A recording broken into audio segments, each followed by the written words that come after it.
सुरवातेक सगळी उबी रावया आणि गायन करूया. 826 पेज 13. 826.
सगळ्यांक तुमकां देव बरो दिसत्यो जेसू कृपा देव.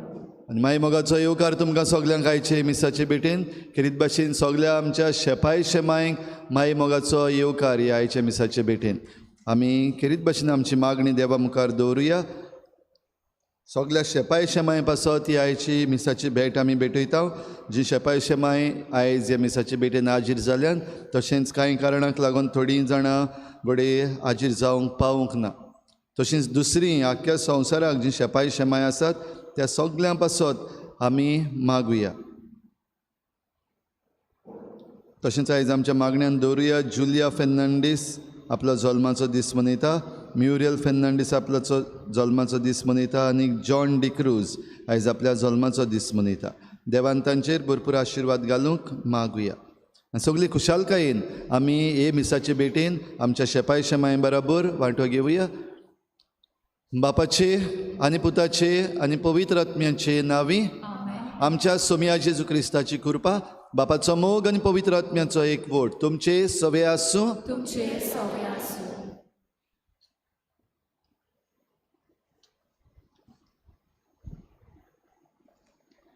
अपुर्बायेच्या भुरग्यांनो आनी भावा भयणींनो, हे वर्साचो गोंडवालीक विशय आमच्या दोळ्या मुखार आसा.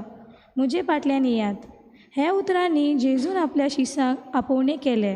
मांडीर बसून लोकांचो डोन घेतलोय मातेवाक जेजून म्हणलें, म्हजे फाटल्यान ये. आनी मातेव सगळें सोडून जेजू फाटल्यान गेलो. रुमडीच्या झाडार आसलोल्या जाकेवाक जेजून म्हणलें, जाकेव खाला देंव, म्हाका तुमगेर येवंक जाय. आनी जाकेव बेगी बेगी देंवोन जेजू फाटल्यान गेलो. हे पातकी मनशांनी आनी जेजूच्या शिसांनी बरे मुलेंचे जिवीत जिवंक आपले समोरपण जेजूक केले आनी ताच्या फाटल्यान गेले. बरे मुलेंचे जिवीत जिवंक जेजूचो पाटलाव करुया. होच विशय आयचे हे मिसान आमी नियाळटाव. आमी भुरगीं बरे मुलेंचे जिवीत जिवंक सोदता तर आमी आमच्या शापाय शामायच्या सांगण्याचो पाटलाव करूंक जाय. कित्याक तांचो उलो जेजूचो ताळो म्हूण आमी मागूंक गरज आसा. हेच करपा आमकां जोण एकल्याक बागिवून जोकी आनी आनाची मजतीन हे मिसान बापा लागीं मागुया.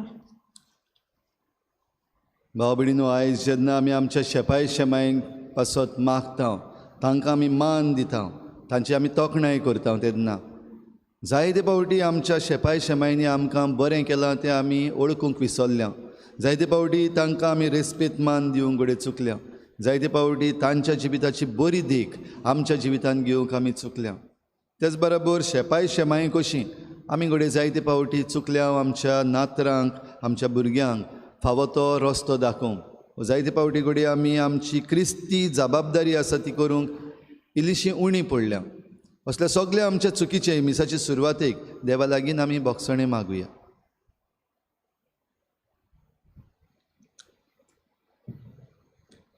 मोगाल बापा, आमच्या आवय बापोय वरवीं तुवें आमकां शेपाय शेमाय फावो केलात.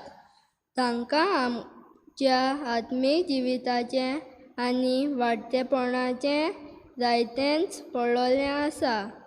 पूण जायते फावट तांच्या सांगणांक आनी ती शिकयतले बरे मुल्यांची आमी बेपरवा केलात. आमकां बोगोस सायबा, सोम्या काकुतकर, सोम्या काकुतकर,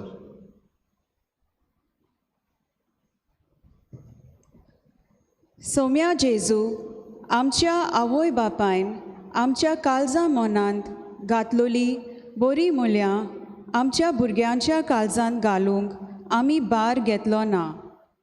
आमची आवय बापूय आमच्या भुरग्यांक शिटकायता तेन्ना आमी तांचेर तिडल्याव. आमकां बोगोस सायबा, क्रिस्ता काकलुतकर, क्रिस्ता काकुतकर,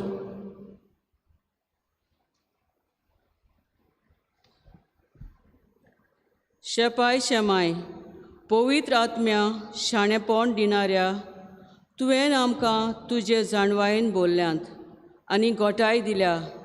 जायते फावट आमचे बेसार मायेन आनी रागाच्या बारान आमच्या नातरां फुड्यांत आमी वायट उतरां उलयल्यांत.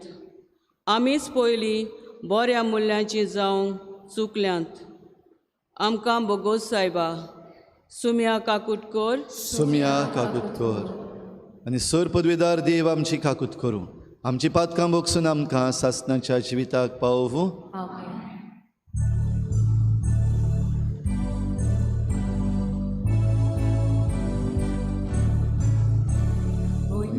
देवा उत्सर्गी आनी शांती ताच्या इश्टा संवसारी सर्वेस्परा देवा स्वर्गीच्या राया सरपदवीदार देवा बापा आमी तुका नमस्कार करता.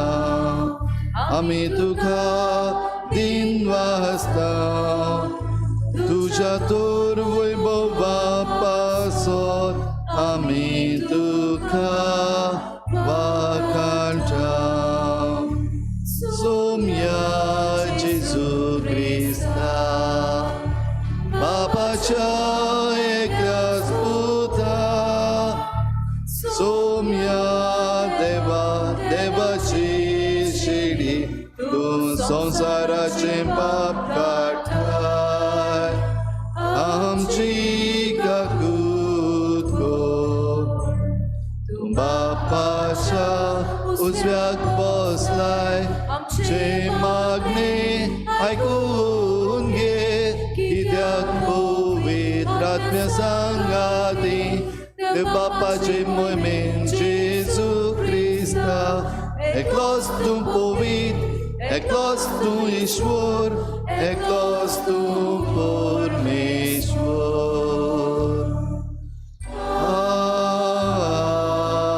आमेन. प्रार्थुया. सर्वेस्परा आमच्या पुर्वजांच्या देवा बागेवन जोकींक आनी आनाक मनीस जाल्ल्या तुज्या पुताचे आवयची बापूय आनी आवय तुवें केली. तांचो आनी आमच्या जोण एकल्याच्या पुर्वजांचो मानान आनी मोगान उगडास करून आमी तुका दिनवासता.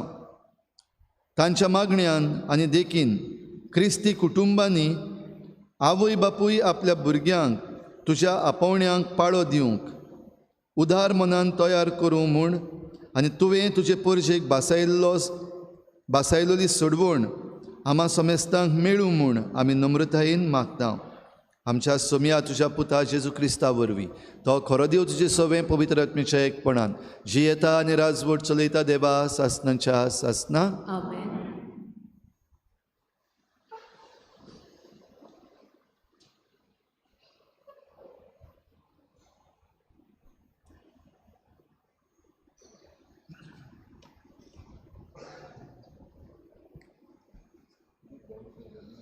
उपदेशकाच्या पुस्तका वेले वाचप. पोलकेपणांतले पोलकेपण म्हणटा उपदेशक. सगळ्यांच पोलकेपण जाणविकायेन विधेन आनी निपुणायेन वावर करूनय मनीस कसलो वावर करूंक नासलेल्याक आपल्या वावराचो फळ सोदता. हें एक पोलकेपण आनी एक व्हड वायट. कोरेंच वोटांत इतलो वावर करून आनी इतली घास घेवन मनशाक कित्याक उपकारता? कित्याक सगळे ताचे दीस दुखींचे आनी सगळो ताचो वावर कश्टांचो. रातचो लेगून ताच्या काळजाक विसना. हें एक पोलकेपण. देवाचें उतर हें आमचो जबाब जातलो. ताचो तारो आयच्या दिसा चितान आयकात काळजांत दवरात. परतून म्हणया. ताचो तारो आयच्या दिसा चितान आयकात काळजांत दवरात. सर्वेस्परा मुखार येयात ताका दिनवासुया. तो तीर कोडप आमचो तारोक ताका वाकाणुया. जबाब ताचो तारो आयच्या दिसा चितान आयकात काळजांत दवरात.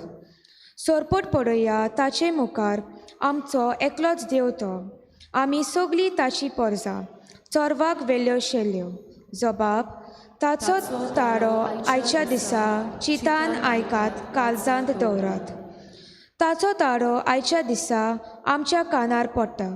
चितान आयकूंक काळजांत दवरूंक सगळीं आयती रावया. जबाब ताचो तारो आयच्या दिसा चितान आयकात काळजांत दवरात. मेरीबाग आनी ओरोन्यांत मासाक केल्लें तशें तुमची काळजां फातरां वरी दारून करून नाकात.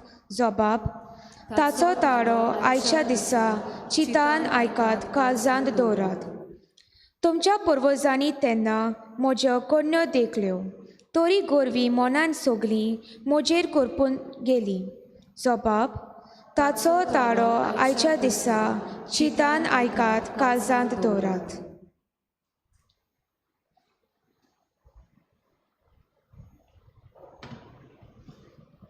भाग्यवन पावलू कोलोस्कारांक बरयलोलें चिटी वेलें वाचप. भावा भयणीनो, क्रिस्ता बरोबर तुमी पुनर्जीवन जाल्या म्हूण तोच सर्गीच्या वस्तूचे जावं दी तुमचें ओत्रेक. थंय स्वर्गार क्रिस्त देवाच्या उजव्यान बसलोलो आसा. तुमची चिंतना सर्गीचे वस्तूचेर आसूं दी, संवसारांतल्या वस्तूचेर न्हय. कारण तुमी मेल्यात आनी तुमचें जिवीत क्रिस्ता बरोबर देवा सोवें लिपलोलें आसा.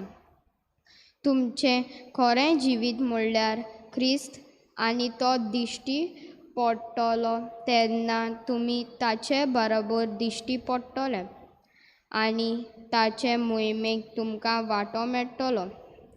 त्या पासत संवसारी खोश्यो तुमी मारून उडयात.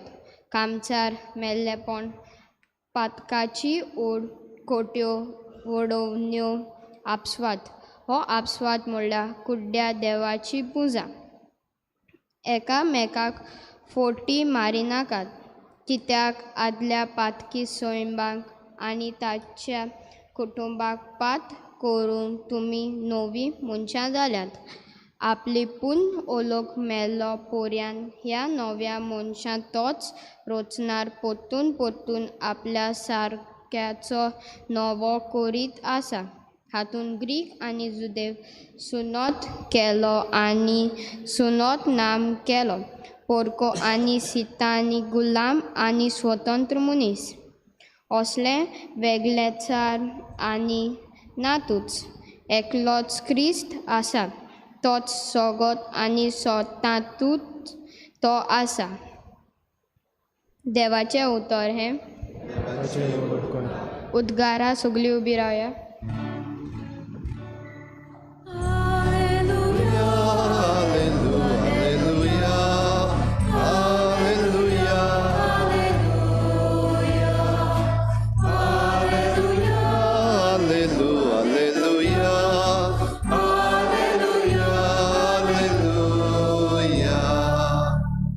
खुशे मोनान जी कोण गोरीब ती कोरेंच बागी सोर्गीचे राज कोरेंच तांचें. Alleluia, alleluia, alleluia, alleluia, alleluia, alleluia, alleluia,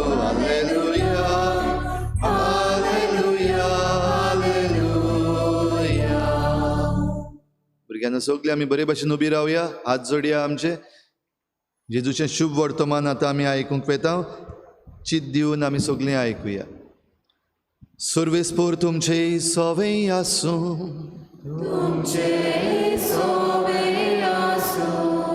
लुका पोरमणी जेजू क्रिस्ताचें शुभ वर्तमान.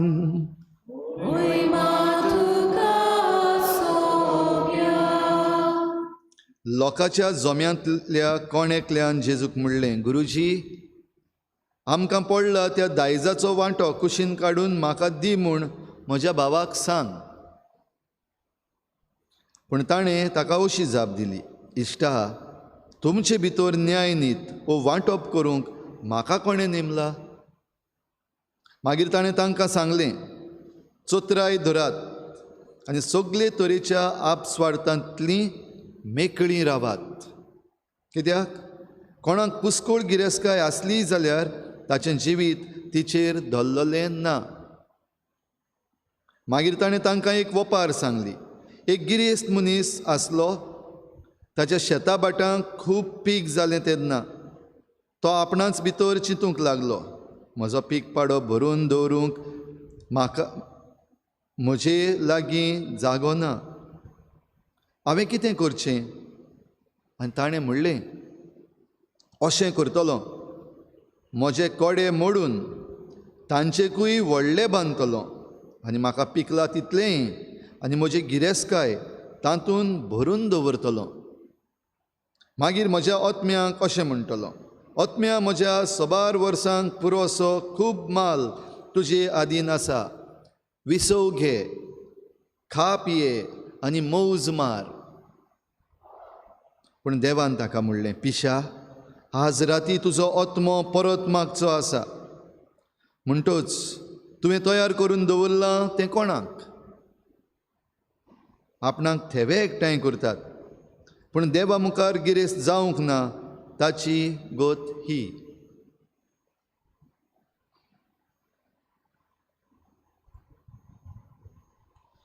जेजू क्रिस्ताचें शुभ वर्तमान.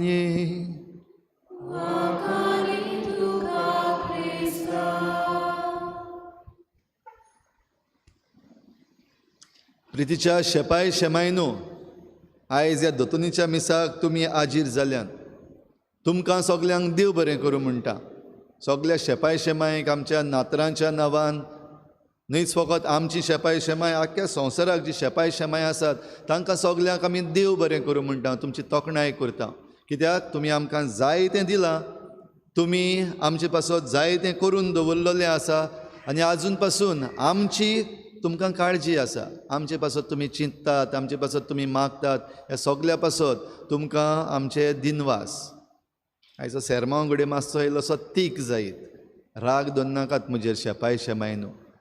जाल्यार शेपाय शेमाय म्हणटा तेन्ना आतां भोव करून आमी पळयता आमची शेपाय शेमाय आमकां कितें दिता तसलीं, आनी दुबावरेत तुमी आमकां दीत आसता.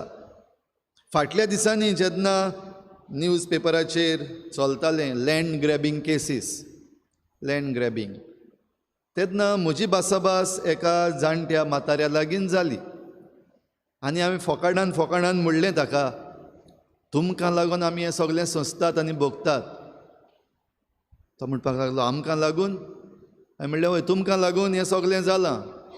तुमकां लागून ह्यो लँड ग्रॅबिंग केसीस, तुमकां लागून हें जें आयज कोर्टान वयता, गव्हर्मेंटान आतां SIT बसयल्या, तुमकां लागून. कशे भाशेन? जरी तर तुमी वेळाच्या वेळार तें कोणाच्या नांवार करपाक जाय आसलें, तांचें जरी तर केल्लें, तुज्या पुताच्या धुवेच्या तुमचीं जीं कोण आसात तांच्या नांवार केल्लें, जाल्यार मेल्लो मनीस जितो करपाक गरज पडची नासली, वा तेंच्यान करूंकूय जाय नासलें. म्हणटच तुमकां लागून जालां. अशें म्हणून हांवें त्या जाणट्या म्हाताऱ्याक म्हणलें, शेपाय शेमाय न्हू तुमकां लागून न्हू आयज आमी भोगता. तेन्ना हो जाणटो म्हातारो म्हाका म्हणपाक लागलो, फादर वय घोडे जायत, पूण त्या काळार आमच्या काळार आमकां जमनीचें वो गिरेस्तकायेची आशा नासली. आनी आयच्या काळार तुमचे पिळगेन असले आशेचे मनीस येतले म्हण आमकां खंय खबर आसली. असले फ्रॉड उत्पन्न जातले म्हण आमकां खंय खबर आसली.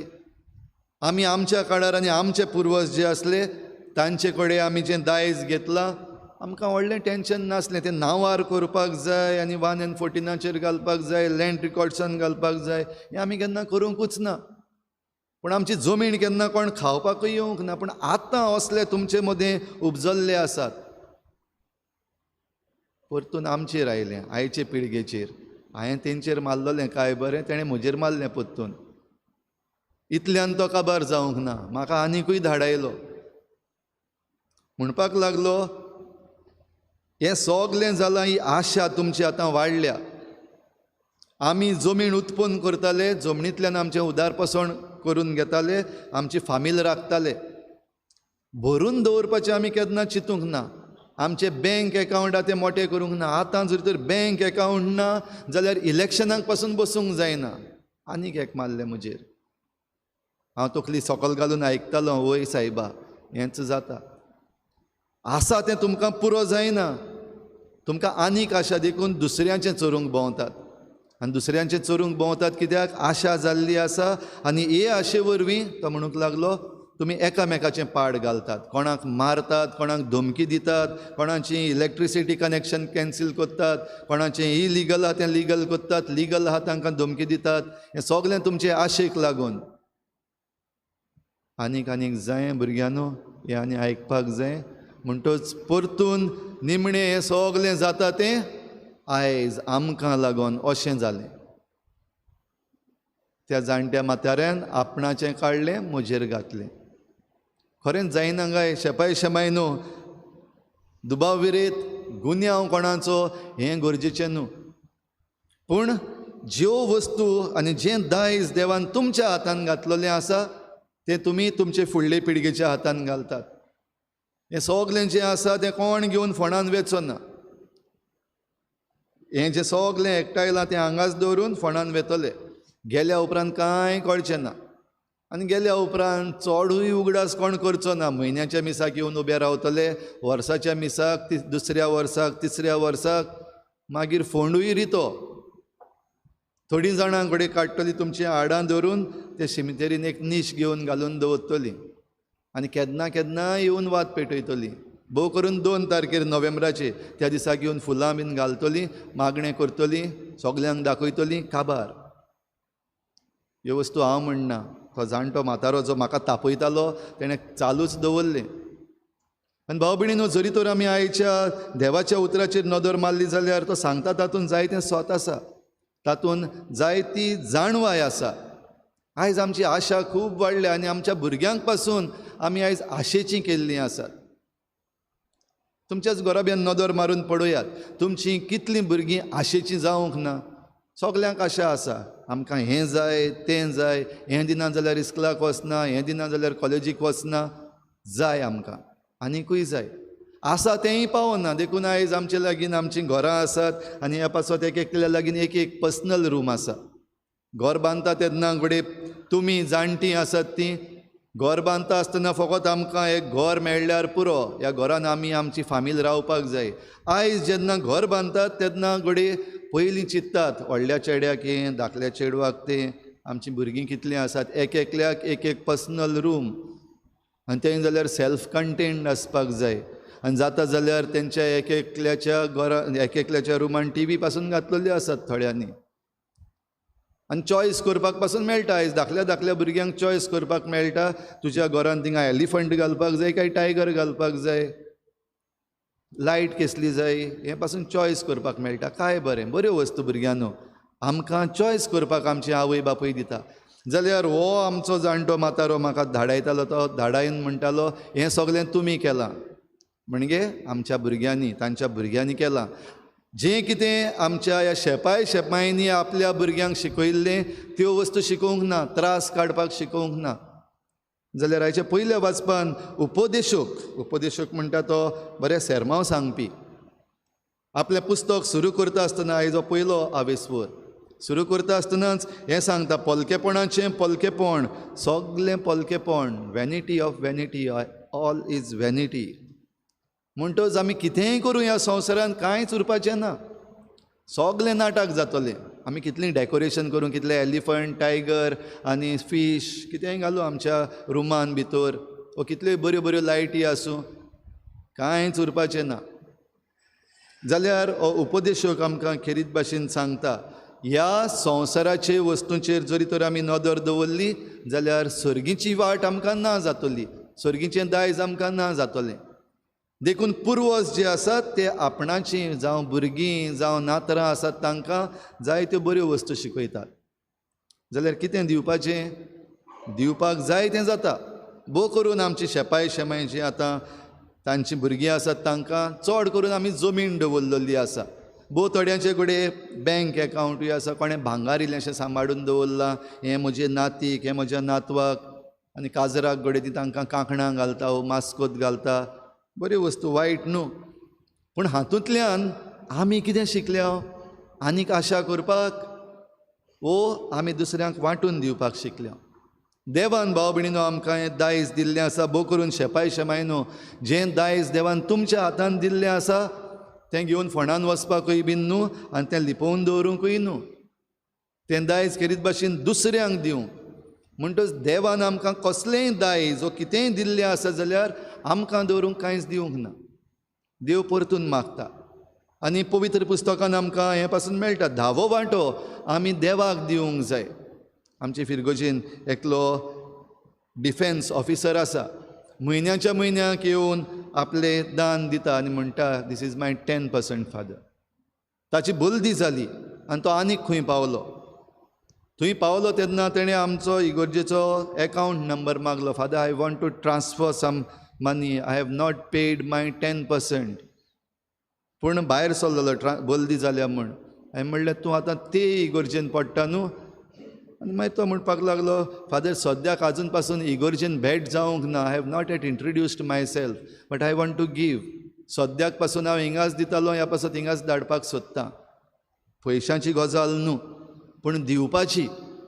आनी तेन्ना ताका हांवें सांगलें, इगर्जेकूच म्हण दिवपाक नाकात ते 10% म्हणटा ते, दुसऱ्यांक पावते कर, धाड, हिंगा धाडल्यार प्रॉब्लम ना, आमकां हें बरें धाडल्यार.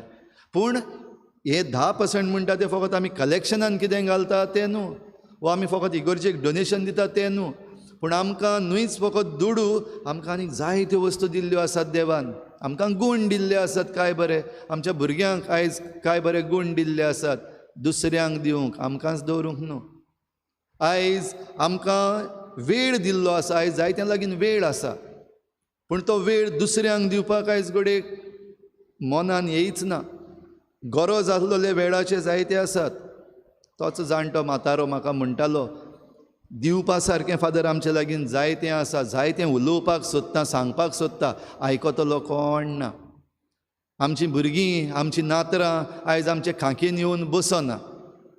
आमी जेन्ना आवय बापूय आसलीं तेन्ना आमचीं भुरगीं आमच्या आवय बापायच्या खांकेन वचून बसतालीं, आनी आमी पासून आमच्या पुर्वजांच्या खांकेन वचून बसतालीं. ती कितें कितें सांगतालीं आमकां काणयो, तातूंतल्यान जावन आमी शिकल्या.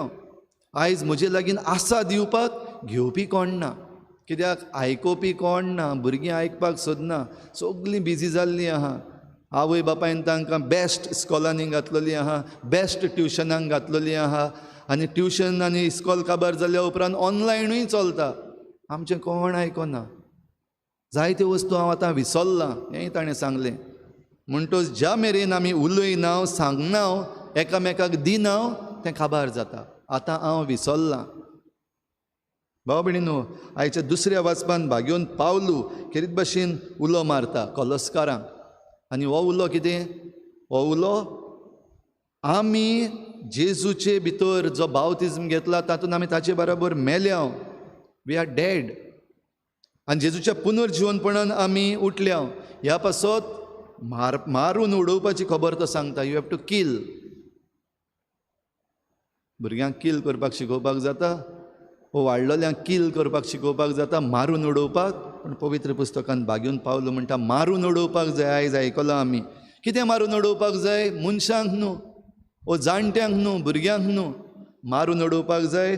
ज्यो वायट वंडावण्यो आमचे भितर गेल्ल्यो आसात त्यो संवसारीक खुशयो मारून उडोवयात. आनी तातूंतल्यो थोड्यो ताणें सांगल्यात.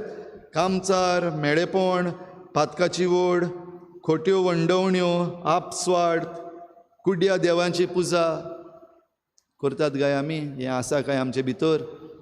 शेपाय शेमायनी पळोवपाक जाय, हें आवय बापायनी पळोवपाक जाय, आनी आमच्या दोतोनीच्या भुरग्यांनी हें पळोवपाक जाय.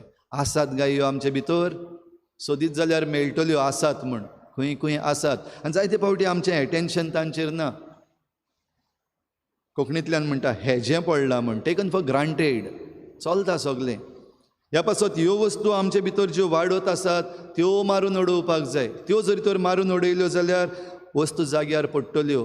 आनी एक उतरान हाचें जेजून आमकां शुभ वर्तमानान चोत्राय धरात म्हणलां. चोत्राय धरात आनी सगळे तरेच्या आपस्वार्थांतली मेकळीं रावात.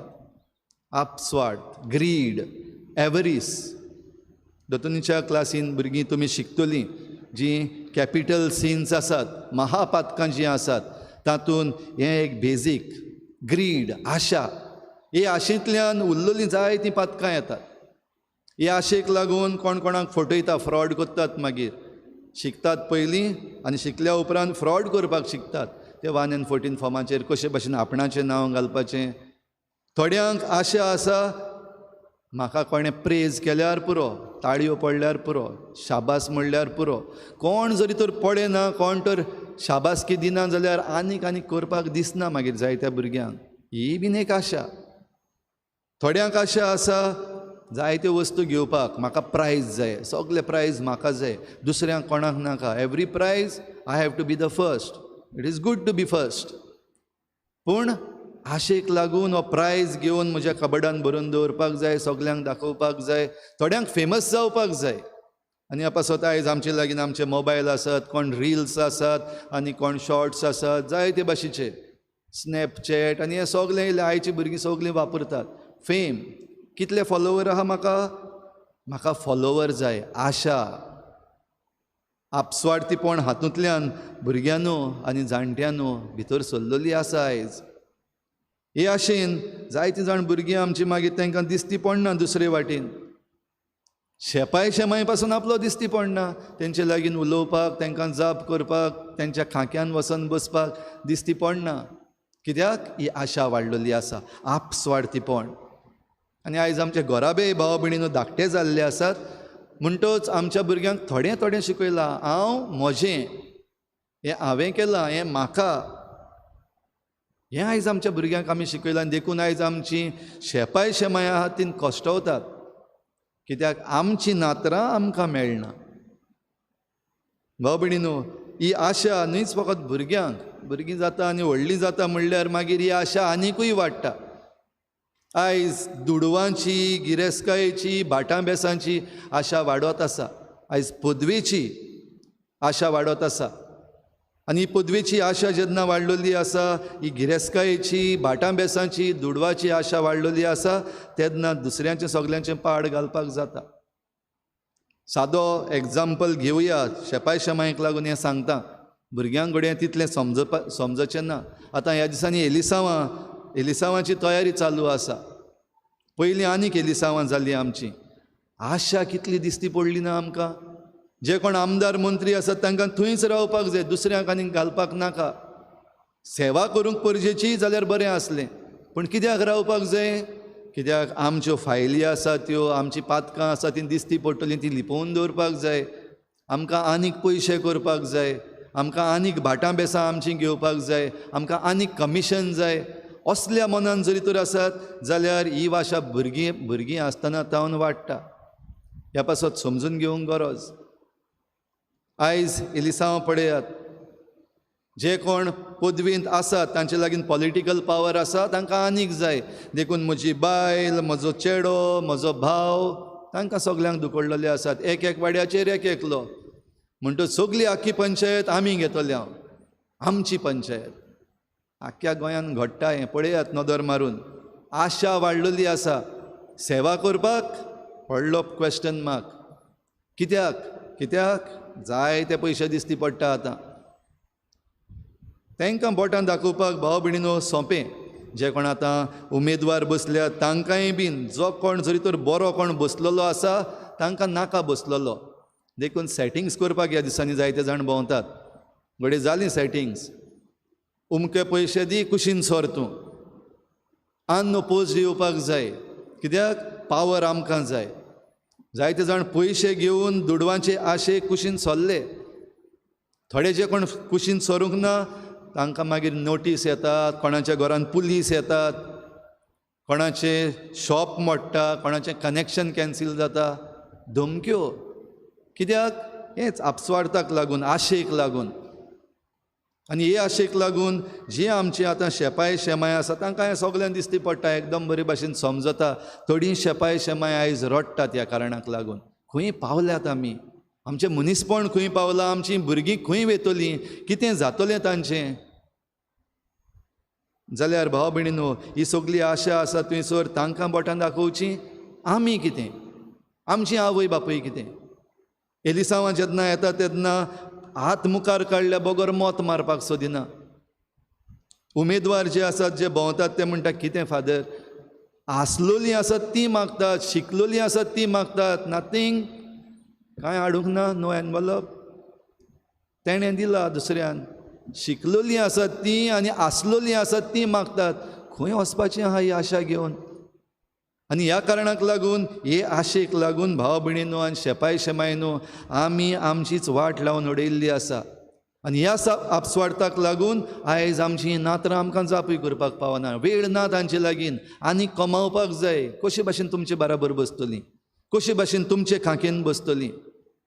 म्हणटच हें सगळें केलां तें पण पॉलिटिशनांनी आनी मिनिस्टरांनी, आमदारांनी आनी पंच आनी सरपंचां तेणी केल्या म्हणपाक जायना, आमी करता. कित्याक आमची आशा इतली वाडल्या आमकां दुसरें कांय दिसना. आमची आशा इतली वाडल्या की आमी आमचेंच निसंटन करता, आमचेंच पाड घालता, आमच्या भुरग्यांचो फुडार एके भाशेन आमी नाटक करता, आमकां दिश्टी पडना. कुड्डीं जाल्लीं आसा. तर हे आशेंतलीं भायर सरतलीं जाल्यार जेजून आमकां सांगलां कितें करपाक जाय तें. आयच्या शुभ वर्तमानान हो जो कोण मनीस आयिल्लो मागपाक आमच्या भाटाचे वांटे करून दी म्हूण म्हज्या भावाक सांग, हें घडये आमकांय आमच्या घोराब्यांनी दिश्टी पडटा. घरां, भाटां, गिरेस्काय, माय पायचें भांगार, पुर्वजांचें भांगार वांटून घेवया. बरी वस्त वांटून घेवपाक जाय. पूण हो मनीस जेजूशी आयला. तुमचीं भाटां, बेसां, भांगार, आवय बापायचे दुडू वांटूंक जाय म्हूण तुमी पादविगार अशीं येतलीं. पादविगार म्हाका वांटून दी. थोड्या जाणांक येवपाक पडटा कित्याक भाव दिना, ती भयण दिना, तो कोण इंटरफियर जाता. जाल्यार जेजून सरळ सांगलें तुमचे मदें ही वांटणी संवसाराची वस्तूंची वांटणी करूंक म्हाका नेमूंक ना. हांव आयलां तो तुमकां जिवीत दिवंक आयलां आनी तें सुभापणी दिवंक आयलां. आनी हांव जें तुमकां कितें दिवंक आयलां तें जरी तर तुमकां मेळटलें जाल्यार चोत्राय दोरात, सगळे तरेच्या आपस्वार्थांतलीं मेकळीं रावात. सगळे तरेचे आपस्वार्थ म्हळ्यार सगळे तरेचे. जावं आमकां फेमस जावपाक जाय, आमकां कोणें शाबासकी दिवपाक जाय, आमकां सगळे प्रायज घेवपाक जाय, वो जावं ही भाटां बेसां आमचीं जावपाक जाय, वो हेर सगळे तरेची आशा जी आसा, आपस्वार्थ जो आसा तो काडून उडयल्या बगर आमकां हें दायज मेळचें ना, स्वर्गीच्या राजाचें दायज तें. आनी आमची शेपाय शेमाय आमकां हें दायज दिवपाक सोदतात भुरग्यांनो.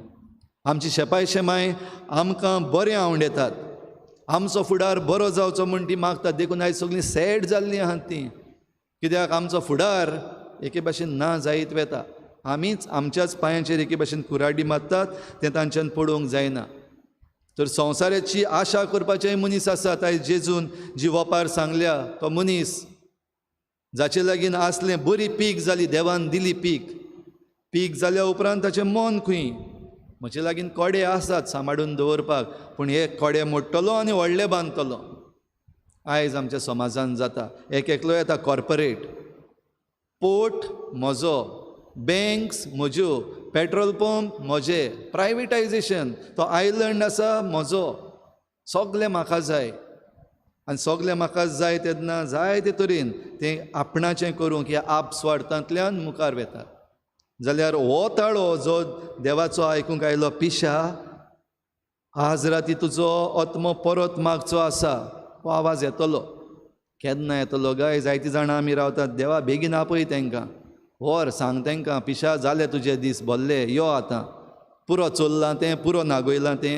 हें घोडी आयज जायतीं शेपाय शेमाय म्हणटात, पूण कोण मोन्ना. हे जे आहा तेच आसात, मोत्तात आमचीं जीं कोण बरीं आसात. बऱ्या मनशांक देव पयलींच आपोवन व्हरता, हाचो गूट देवूच जाणा. हेंय बीन आमची शेपाय शेमाय म्हणटात. जाल्यार आजून पासून हांकां दवरता जाल्यार, वो जीं कोण आमचे मदें आशेचीं आसात तांकां दवरता जाल्यार एक चान्स दिवपाक आमकां. बदल जिवीत, आपसवाड सोड, चोत्राय दवर. आनी हेंच आमच्या शेपाय शेमायनी आपल्या नातरांक शिकोवचें. आजून पासून शिकोवंक जरी तर प्रयत्न करूनय मेळूंक ना, आनीक मातशें मोठ्यान सांगचें. घोडे 2 उतरां आयकपाक पडटलीं. शेपाय शेमाय सोतायता, आयकना, जड्डो जाला, हीं उतरां आमची भुरगीं म्हणटात आयज. दूख भोगता शेपाय शेमायक, पूण तरी आसतना म्हणपाचें बंद करनाकात. सांगात, कित्याक सांगल्या बगोर कडना. ह्या पासत जायते फावटी ह्यो वस्तू सांगच्यो पडटात. फादर आल्तारार रावन पॉलिटिक्स कित्याक सांगता, हेय प्रश्न आयिल्ले आसात. सांगूंक पडटा कित्याक तुमचो आपस्वार्थ काबारूच जायना. आनी ह्या तुमच्या आपस्वार्थान आमच्या भुरग्यांचो फुडार पिड्यार जाता. ह्या पासत आल्तारार रावन ह्यो वस्तू सांगपाक पडटात. शेपाय शेमायनी सांगपाक जाय, आवय बापायनी सांगपाक जाय. आनी हे जे कोण मुखार सरतात तांकां पयल्योच ह्यो वस्तू बऱ्यो भाशेन सांगल्यो जाल्यार हो सेरमांव हिंगासान सांगपाक पडचो नासलो. तर शेपाय शेमाय न्हू, आनीक एक फावटी तुमच्या हातान आजून पासून आसा. You are not outdated. हें घेवचें न्हू तुमच्या मनान की आमचें आतां कोण आयकना, आतां आमी आनीक वी आर नथींग. नो, सगळें तुमच्या हातान आसा. देव तुमचे ताळे आयकता, देव तुमचीं दुकां पळयता. आनी ह्या दुकांक, ह्या ताळ्यांक, ह्या आवाजाक, ह्या मागण्यांक देव झेरूल जाबाब दितलो. आनी जरी तर तुमच्या भुरग्यां पासत, तुमच्या ह्या नातरां पासत तुमी बरें आंवडेतात जाल्यार तें देव करतलो. विस्वास धरात. तर तुमच्या विस्वासाचेर आमचो फुडार दल्ललो आसा. ह्या पासत सुरवातेक म्हणलां ते भाशेन तुमकां देव बरें करूं. तुमी आमची शेपाय शेमाय आसा, तुमचें दायज तुमी आमकां वांटून दिल्लें आसा. घोडे फॉर्मेलिटीज करपाच्यो उरल्यात, त्यो जातल्यो. पूण त्याहून चड तुमचे वॅल्यूज जे आसात ते आमकां तुमी दिल्ले आसात. आनी ते घेवंक आमकां भुरग्यांक देवाचो आदार मेळूं म्हूण मागात. पवित्र आत्म्याचें बळ आमकां मेळूं म्हूण मागात. आनी हेंच दायज आमकां दिवंक जेजू ह्या संवसारांत आयलो. आना आनी जोकी हांकां तयार केली मारयेक जल्माक हाडूंक. आनी मारये वरवीं जेजू मनीस जावन ह्या संवसारांत आयलो जाल्यार तो आमचें व्हडांतलें व्हड दायज. जेजू दियात भुरग्यांक, जेजू दियात तुमच्या नातरांक. आनी तेन्ना व्हडांतलें व्हड दायज तुमी दिलें, सर्गीचो थेवो तांकां दाखयलो. पूण फकत ह्या संवसाराच्यो वस्तू, रुमाक एसी घालपाक जायी, रुमाक हें घालपाक जाय, एक बरी मोटरसायकल दिवपाक जाय, बऱ्यांतलो बरो मोबायल दिवपाक जाय, तांचो करियर सेट करपाक जाय, ह्यो सगल्यो वस्तू काबार जातल्यो. पूण जेजू जरी तर तुमी तांकां दिलो तो केन्नाच काबार जावचो ना. तो तांकां सर्गीच्या राज्यान व्हरतलो.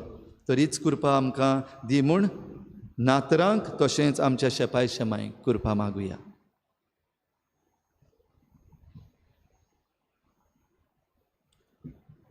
सगळीं उबी रावया. आमच्या शेपाय शेमायनी आमकां भावार्थ दिला. होच भावार्थ आमी आतां सगळीं बाराबर आमचे हात जोडून भुरग्यांनो उच्चारुया. सतमंता देवा, सर्पद्वेदार बापा, स्वर्गान पृथ्वीच्या रचणारा, जेजू क्रिस्ता ताच्या एकल्याच पुता आमच्या सुम्या, तो पवित्र आत्म्या वरवीं गर्भ संभवलो, आंकवार मरेथान जल्मलो, पंच काल ताणें कोश्ट सोंसले, तो मेलो आनी ताका निकी पिलो, तो मेल्ल्या मदें देंवलो, तिसऱ्या दिसा मेल्ल्यांतलो जिवन जालो, स्वर्गार चडलो, सर्पद्वेदार देव बापाच्या उजव्याक बसला, थंय तांचेन मेल्ल्यांची मनसुबी करूंक येतलो. सतमंता पवित्र आत्म्या, कातोलीक पवित्र सभेक, भक्तांचो एकतार, पातकांचें भोगसणें, कुडीचें जिवनपण, सासणेचें जिवीत. आमेन. आमच्या शेपाय शेमायनी भुरग्यांनो आमकां मागणें करूंक शिकयलां, देवा लागीं मागूंक शिकयलां. आतां तांचे बरोबर आमी आमची थोडीशी मागणी देवा मुखार दवरुया.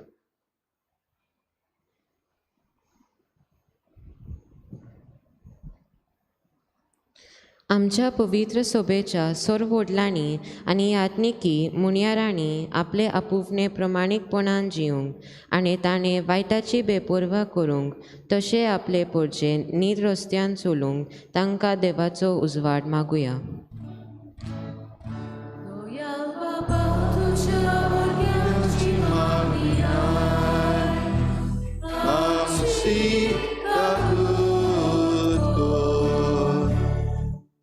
आमच्या देशाच्या फुडाऱ्यांनी फटिंगपणाची गोवायकी आनी आस्वासनां पोरचे दिना जावंक पूण स्वताची गोवायकी आपल्या राजकीय कारभारान पसरूंक आनी बरे मुल्यांचे ते नीज फुडारी जावंक बापाचें शाणेपण तांकां मागुया.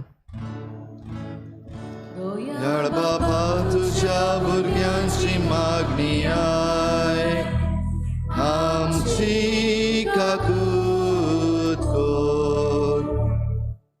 जो कोण शिस्त नाकारता तो गरिबी आनी अपमान जिखता. जो सुदारणी मांडून घेता ताका भोवमान फावो जाता.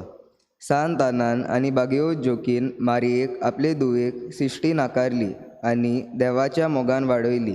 तशेंच आमची शेपाय शेमाय आनी आवय बापूय आमकां बरी शिश्ट सांबाळूंक शिटकायतात तेन्ना ती बऱ्या मोनान आयकून आमचीच सुदारणी करूंक आमकां पवित्र आत्म्याचें शाणेपण बापा लागीं मागुया. याळ बापा तुझ्या भुरग्यांची मागणी आय, आमची काकूट कोर. समजिकायेचे मनीस आपले चालीचेर ताबो दवरता पूण पिशयाचे पिशेपण तांकां मेळत तशें शिपडायता. आमच्या शेपाय शेमायन आमकां कितल्योच बऱ्यो चाली रिती शिकयल्यात त्यो आमी समजिकायेन मांडून घेवन आनी त्यो आमच्या दिसपट्ट्या जिवितांत वेव्हारांत घालूंक बापाचें बळ आमकां मागुया. याळ बापा तुझ्या भुरग्यांची मागणी आय, आमची काकूट कोर. आमची जण एकल्याची खासगी मागणी देवा मुखार ह्या वेळार दवरुया. भुरग्यांनो, ह्या वेळार तुमच्या शेपाय शेमाये पासत मागात. न्हयच फकत भुरगीं आमी वाडलेलीं आसा तीं आमच्या शेपाय शेमाये पासत मागुया. जीं कोण जिवीं आसात तांकां बरी भलायकी मेळूंक मागात. तुज्या शेपाय पासत शेमाये पासत माग. जीं कोण सोंपून गेल्यात तांकां सर्गीचें सूख फावो करूंक माग.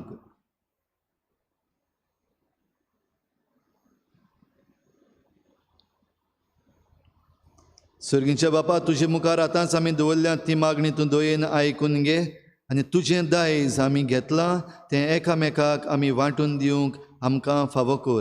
क्रिस्ता आमच्या सुमया वरवीं. आमेन.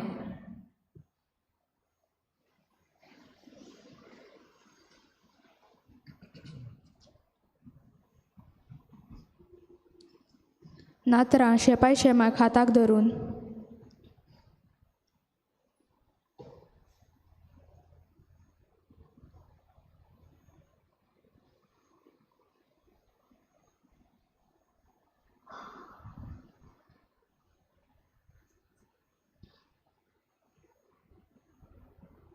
आमच्या शेपाय शेमायक आमी बरी मुळ्याची जिवीत जिवूंक जायतोच भार घेतलो आसा. जो श्रिश्टी आनी रिती आमची आवय बापूयन सांगूंक विसरल्या त्यो तांणी आमकां सांगल्यात. आमची बरी वाड जावंक आमचे आवय बापायक तांणी वेगवेगळ्या तरेन आदार आनी जानवाय दिल्या. आमी पिडेर पडल्या तेन्ना आमचो खेरीत हुस्को धरून बरी काळजी तांणी घेतल्या. बापा, इतल्या बऱ्या शेपाय शेमाय तुवें आमकां फावो केली देखून तांच्या जिविताचे देण्या खातीर तुका दिनवासून तांचें बरें हें भेटोवने तुका करता. उंडो आनी सोरो.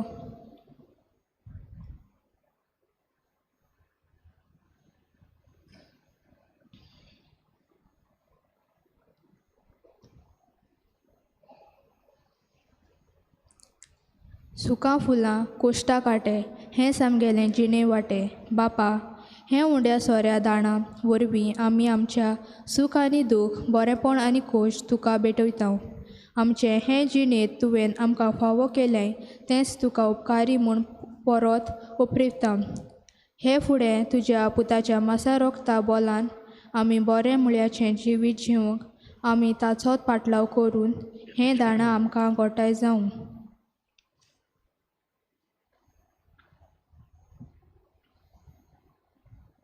दाना थोयरे वेळार गायन करुया C8 पेज 31 C8.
म्हज्या भाव भयणीनूय म्हज्यान तुमचें बलिदान सरपदवेदार देवा बापाक मानता तसलें जा म्हूण मागात. हे तुमच्या हातांतलें बलिदान आपल्या मनांत आनी मोहिमेक आमच्या आनी आख्खे पवित्र सभेच्या आदावाक सर्वेस्पर मानून घेवंक.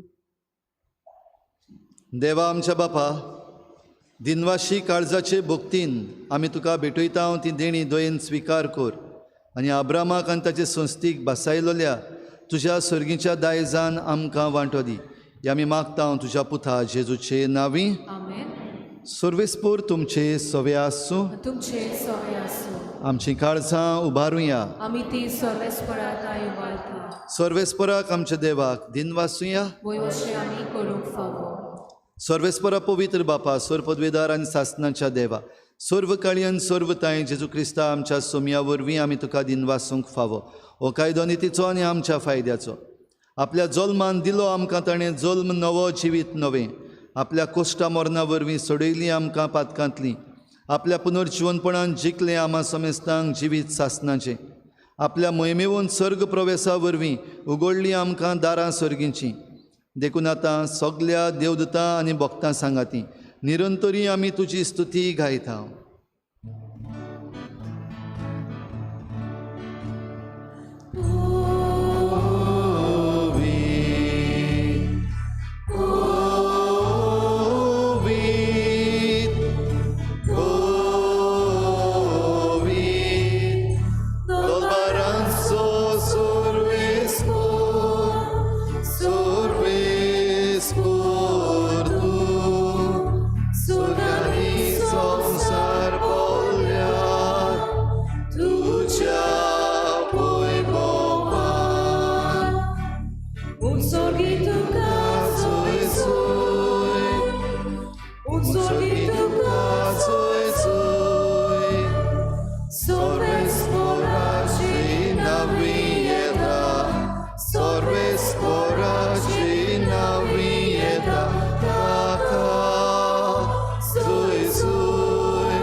बापा, खरोच तूं पवित्र, तूं सगल्या पवित्रपणाची झर तुज्या पवित्र आत्म्यांक धाडून ही देणी पवित्र कर म्हूण आमी मागता. जावं ती आमकां आमच्या सोम्या जेजू क्रिस्ताची कूड आनी रगत. आपलेच कुशीन कोश्ट मरण सोसूंक वेचे आदी ताणें उंडो घेतलो. तुका दिनवासून तो मोडलो, तो आपल्या शिसांक दिलो आनी म्हळें, हो तुमी समेस्त घेयात आनी खायात. ही म्हजी कूड तुमचे पासत समर्पणशी.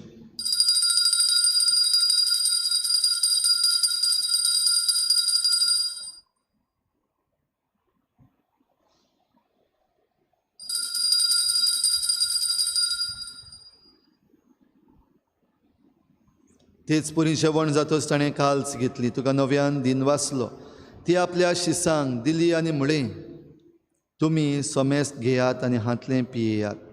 ही म्हज्या रोगताची काल्स, नव्या आनी सासणीक कराराचें हें रगत. पातकांचें बोगसणें मेळच्याक तुमची पासत आनी सोमेस्त मनशां पासत तें वारवतलें. हें म्हज्या उगडासाक करात.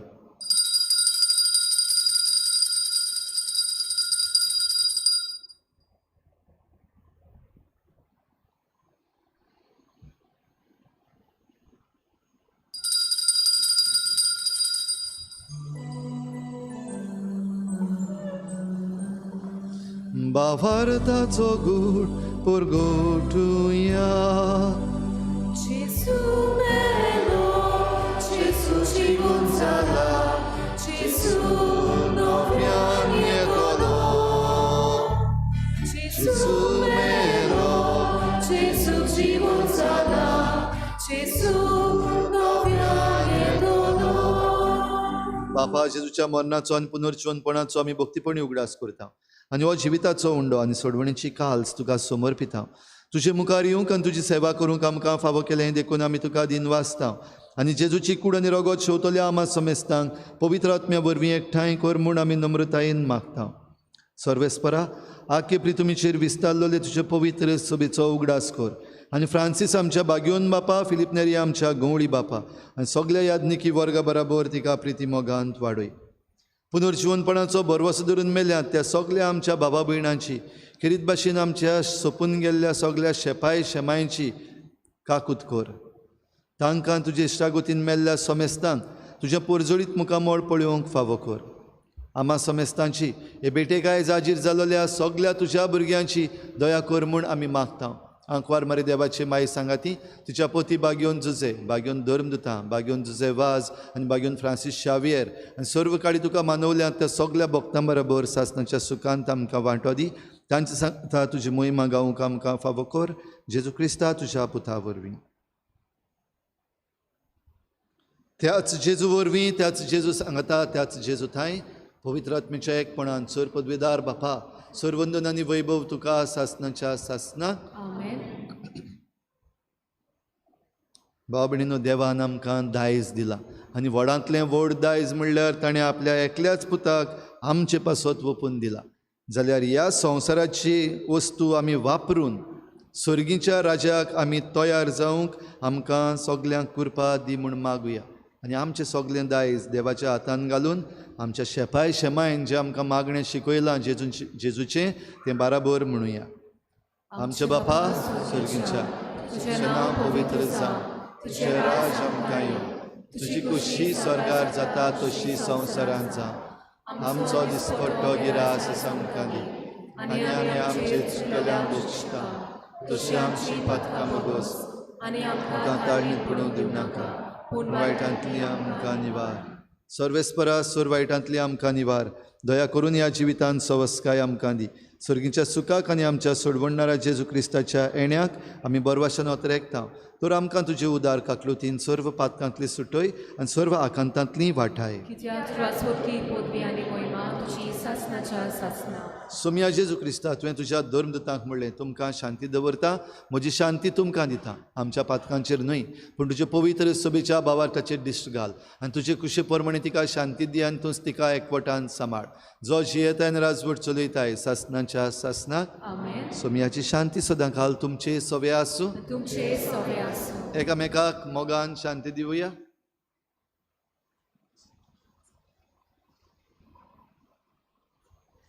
देवाचे शेलये संवसाराचे पाप काडटले आमची काकूत कोर. देवाचे शेलये संवसाराचे पाप काडटले आमची काकूत कोर. देवाचे शेलये संवसाराचे पाप काडटले आमकां शांती दी.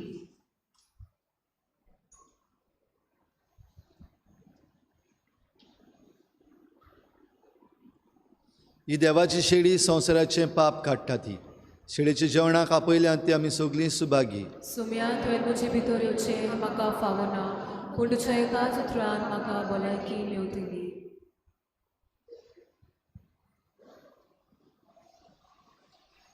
आत्मीक कुमयाव खातीर मागणें. मोगाळा जेजू मोगाळा तूं जेजू भोव पवित संस्कारान तूं भोव पवित संस्कारान हाजीर आसाय म्हूण हाजीर आसाय हांव म्हूण सत मानता हांव सत मानता सगळ्या वस्तूंन हांव सगळ्या वस्तूंन हांव तुजो मोग करता तुजो मोग करता आनी हांव तुका आनी हांव तुका म्हज्या आत्म्यान घेवन म्हज्या आत्म्यांत घेवन आशेता आशेता हे घडयेक एक घडयेक तुका हांव हांव संस्कारान घेवन संस्कारांत घेवन शकना म्हणटच शकना म्हणटो आत्मीक वाटेन तरी आत्मीक वाटेन तरी म्हज्या काळजान ये. म्हज्या काळजान ये तूं म्हज्या काळजान तूं म्हज्या काळजान आसा म्हूण समजू आसा म्हूण समजू हांव तुका वेंगयता हांव तुका आनी वेंगयता आक्कोच आनी आख्खीच तुका एकपडटा तुका एकवटा तुजे कडसून तुजे कडसून केदींच वेगळो जावं केदींच वेगळी जावं म्हाका दिवं नाका म्हाका दिवं नाका आमेन. आमेन.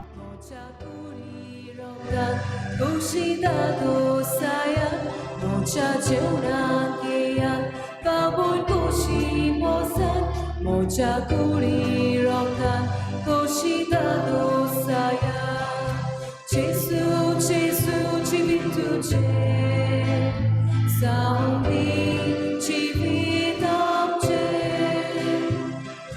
Jesus, Jesus, chivitu che, saumi.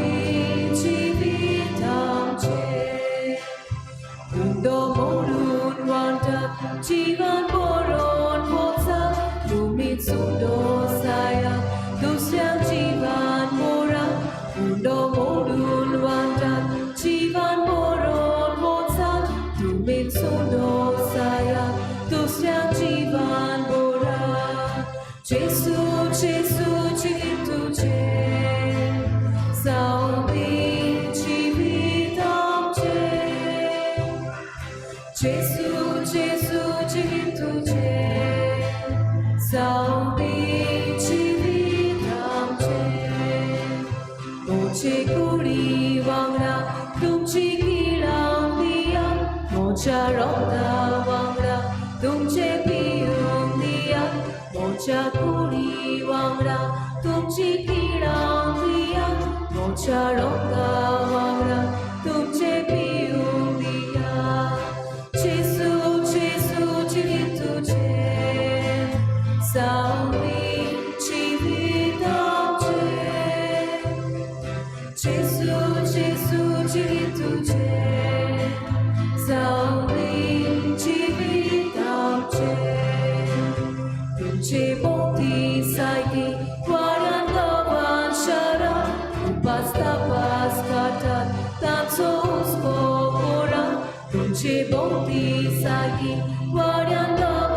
सर्वेस्पराचो आशिर्वाद तांणी घेतलो आनी देवा तांच्या सोडवंडराची दया तांकां मेळ्ळी. प्रार्थुया.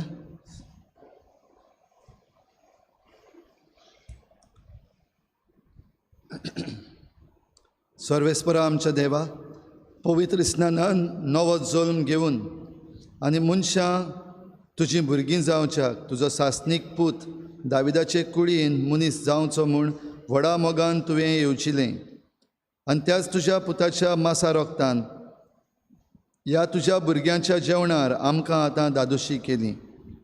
ह्याच जेवणा वरवीं आनी बागयोन जोकी आनी आनाचे विनवणेन आमचें जिवीत दिसान दीस अदीक तुज्या आपणायलेल्या भुरग्यांचें जिवीत जावं दी. हें आमी मागता तुज्या पुता जेजूचे नांवी. आमेन. अशें बसुया. आमच्या सगल्या शेपाय शेमायंक मोठी परबीं हॅपी ग्रँड पेरंट्स डे. शेपाय शेमाय हॅपी ग्रँड पेरंट्स डे. सगल्या शेपाय शेमायचे देवाचो आशिर्वाद आमी मागता आनी आनीक एक फावटी सुरवातेक म्हणलां तशें शेपाय शेमायनो तुमी जें केलां तें घडये आमचीं भुरगीं आमचीं नातरां घडये परतून परतून सांगिनात. आमी परतून परतून तुमकां थँक्यू म्हणनात. पण आयच्या दिसाक अखेरीत दीस शेपाय शेमायचो दीस जेन्ना आमी घडोवन हाडला तेन्ना ह्या दिसाक सगळें तुमचें बरेंपण एकाच दिसाक आमी सगळें मानून घेता आनी देवाचो आशिर्वाद तुमचेर मागता. आनी तुमी जें कितें आमचे पासत करतात, आमच्या भुरग्यां पासत करतात, तें सुफोळ जावं आनी ताका बरें फळ मेळूं म्हूण मागता. आतां हे मीस सोंपल्या उपरांत ल्हानसो कार्यक्रम तुमचे पासत जो आमच्या भुरग्यांनी घडोवन हाडलेलो आसा तातूंत सगल्यांनी बरे भशेन वांटो घेवचो. आयज 18वो आयतार सद्या काळाचो. गेल्ल्या आयताराक धर्मदान जालें 25,855 रुपया. फुडल्या आयताराक मिसां सदांचे भशेन जातलीं. पयल्या मिसाची मांडावळ करूंक होली फॅमिली समुदाय नाकेळी, दुसऱ्या मिसाची मांडावळ करूंक सान पावलोची समुदाय वालीसायड आल्त दाबोली, तिसरें मीस दोतोनीच्या भुरग्यांचें. तशेंच सोनवारा दिसाक आयताराचें मीस 6 वाजता इंग्लीश भाशेन आनी 6:30 वाजता दाबोली कोपेलान कोंकणींतल्यान मीस. दर बुधवाराक आनी शुक्राराक सांजे भोव पवित्र संस्काराची भोजवण आमी करता. थोड्या जाणांनी मागलेलें आसा जाता जाल्यार वेळ मातसो बदलचो म्हूण. हाचे विशीं आमचे प्रयत्न चालू आसात. सगल्यांक बरे भाशेन पडटा ते भाशेन आमी निर्णय घेतल्या. ते मेरेन 7 वाजता ह्या सुमारान आमची भोव पवित्र संस्काराची भोजवण जातली. लिजन ऑफ मॅरी हो जोमो आमचे फिरगोजेंत आसा आनी तांच्यो जमाती आतां सुरू केल्ल्यो आसात. ह्या वर्साक ज्युनियर्स म्हणजे बिलो 18 इयर्स जे आसात तांचे पासत हो जोमो सुरू केल्लो आसा. 7 तारखेर तावन म्हणजे फुडल्या आयताराक तावन तो सुरू जाता. ह्या जोम्याच्यो जमाती दर आयतारा सकाळीं 8:30 वाजता जातली. म्हणटच आवय बापूय शेपाय शेमाय तुमच्या भुरग्यांक ह्या लिजन ऑफ मॅरी ह्या जोम्यान धाडूंक जाय जाल्यार 8:30 वाजता तुमी तांकां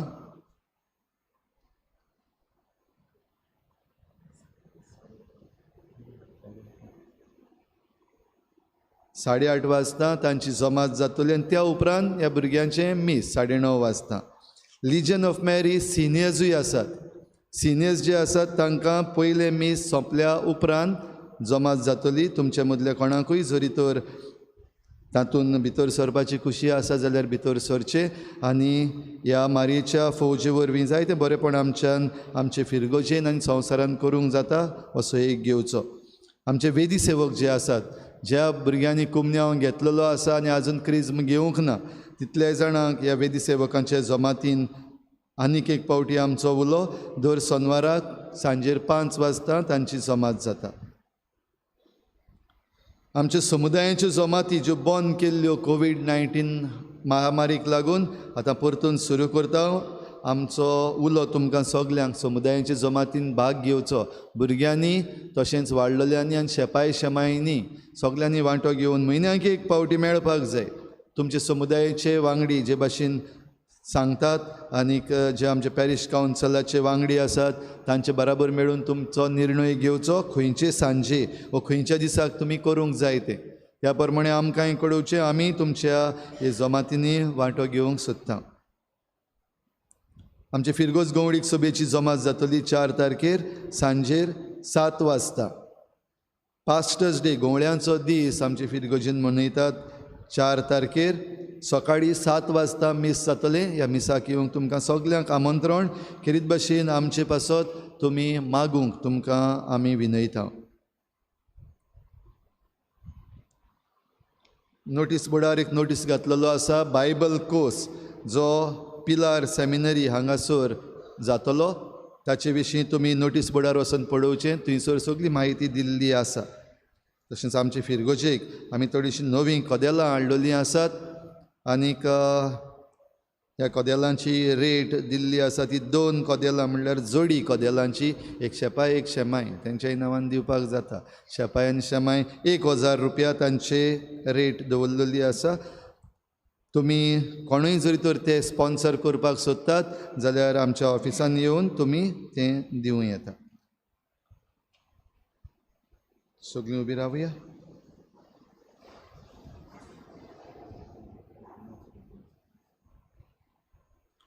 आतां निमणो आशिर्वाद जाल्या उपरांत सगल्यांनी आसात थंयच बसून रावचें आनी उरलेली मांडावळ आमची संदेशकारां तुमकां सांगतलीं खंय बसपाचें कितें करपाचें भुरग्यांनी खंय रावपाचें. आयची मांडावळ आमच्या शेपाय शेमाय पासत ही मिसाची भेट करूंक आनीक ह्या सेवा धर्माची तयारी करूंक जितल्याय जाणांनी भार घेतला त्या भुरग्यांक तशेंच आमच्या संदेशकारांक आमी देव बरें करूं म्हणटा. तुमचे देवाचो आशिर्वाद पडूं. सर्विसपोर तुमचे सवे आसूं. तुमचे सवे आसूं. सर पदवेदार देव बाप आनी पूत आनी पवित्र आत्मा तुमचेर आशिर्वाद घालूं. आमेन. वचून यात जेजूचे शांतीन आनी मोगान तुमकां धाडटा. देवाचे वडकार. शेवटाक आमी गायन करूया F7 पेज 88 F7.